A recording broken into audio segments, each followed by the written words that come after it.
Greetings, mortals. I am your host, Luther, and tonight we have a special in store for you. There are places in this world where the veil between the known and the unknown is dangerously thin, where people step into the shadows and never return.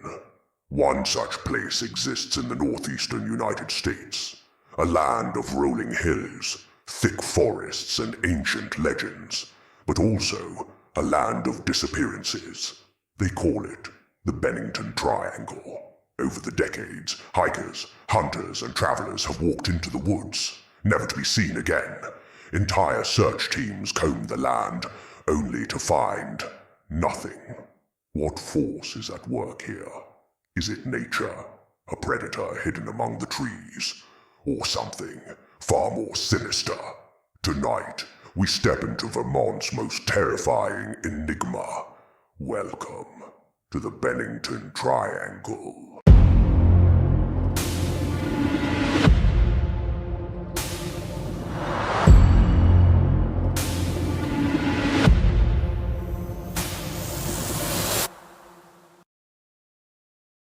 Located in the southwestern region of Vermont, the Bennington Triangle is a stretch of wilderness known for an unusually high number of strange disappearances. The term was first coined by author Joseph A. Citro, who noted that between 1920 and 1950, a series of unexplained vanishings occurred in the area. These cases were not just isolated incidents, but part of a chilling pattern that defied logic and explanation. At the heart of the mystery is Glastonbury Mountain, a remote, heavily forested region with a long history of unsettling events. The mountain and its surrounding areas are almost entirely uninhabited, creating an atmosphere of isolation and foreboding.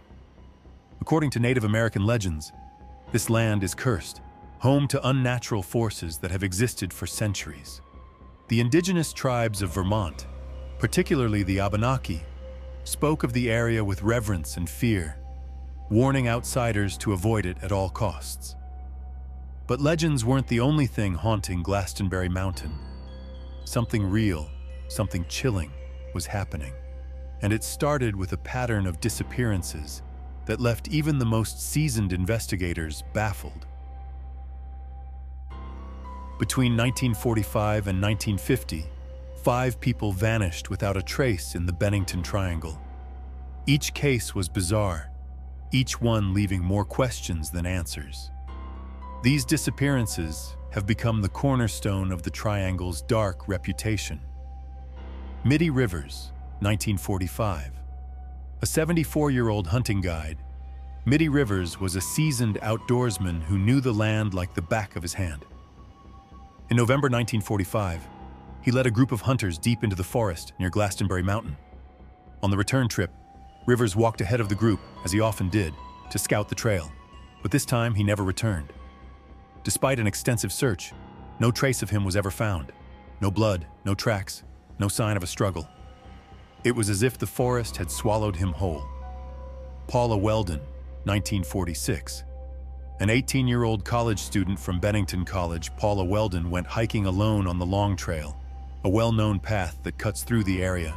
Several witnesses saw her start her journey, but she never made it back. An intense search effort involving local authorities, volunteers, and even the FBI turned up nothing, not a single clue. Her disappearance remains one of the most baffling cases in Vermont's history. James Tetford, 1949. A World War II veteran and resident of a local veterans' home. James Tetford was traveling by bus to Bennington in December 1949. He was last seen sitting in his seat, chatting with fellow passengers. But when the bus arrived at its destination, Tetford was gone. His luggage was still on the bus, and his seat was empty. It was as if he had vanished into thin air while in transit. Paul Jepson, 1950. An 8-year-old boy, Paul Jepson disappeared from his family's farm in October 1950. His mother had only looked away for a few moments while tending to the animals. When she called for him, he was gone. The only clue was a set of footprints leading toward the woods, and then stopping abruptly, as if he had been plucked from the ground. Frida Langer, 1950. A 53-year-old woman, Frida Langer, was the only person whose body was ever found. She vanished while on a hike with her family, after falling into a creek and heading back to change her clothes. Despite multiple search efforts, no trace of her was found for 6 months. When her body was finally discovered, it was in an area that had been searched multiple times. Her cause of death? Unknown. The Bennington Triangle is steeped in Native American legends, many of which speak of a cursed land where strange creatures roam. The Abenaki, the indigenous people of Vermont, have long warned of the dangers of Glastonbury Mountain and its surrounding areas. Among the most prominent legends is that of Odzihozo, a shape-shifting trickster spirit said to lure travelers into the woods, where they are never seen again. Some believe this entity is tied to the disappearances, using the dense forest as its hunting ground. Then there are the stone giants, towering humanoid figures said to be covered in rock-like skin. These beings are known in multiple northeastern Native American traditions, often described as relentless hunters of men. According to legend, they lurk in the mountains, preying upon lone travelers who venture too far into their territory. Another terrifying tale speaks of the Wendigo, a supernatural predator known in Algonquian folklore. Though often associated with the Great Lakes region, some believe the Wendigo's influence extends into Vermont. The Wendigo is said to feed on lost souls, driving them to madness before consuming them. Could this creature be responsible for the disappearances in the Bennington Triangle? Reports of occult activity in the Bennington Triangle have surfaced for decades, adding another layer of mystery to the region. Some claim that secret ritual sites can be found deep within the forests, where symbols of unknown origin are carved into trees and stones. Others have reported strange chanting echoing through the valleys at night, despite no known settlements nearby. Investigators have discovered animal carcasses arranged in ritualistic patterns, suggesting possible occult sacrifices. These findings have led some to believe that the Triangle is a hotspot for dark, supernatural practices. Some theorists believe an ancient cult dedicated to a forgotten deity operates in the region, using the vast wilderness as their domain. This cult, they say, is responsible for the disappearances, using the victims as offerings to their god.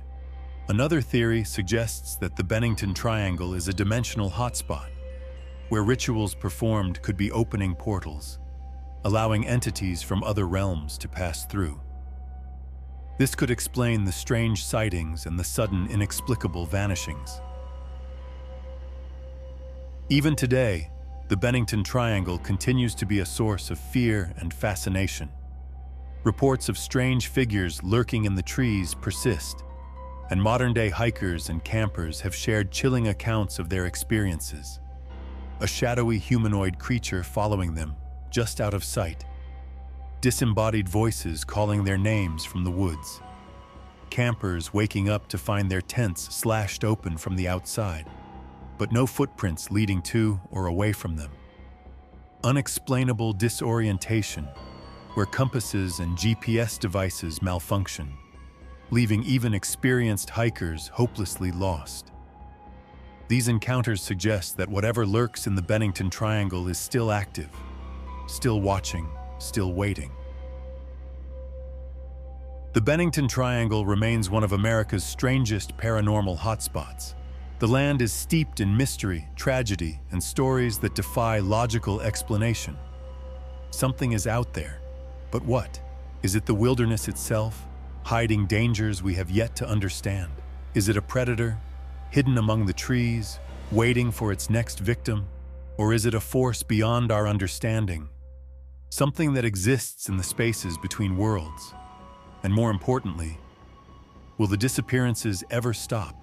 The Bennington Triangle is a place where the line between reality and legend blurs, where the unknown becomes tangible, and where the shadows hold secrets that may never be uncovered.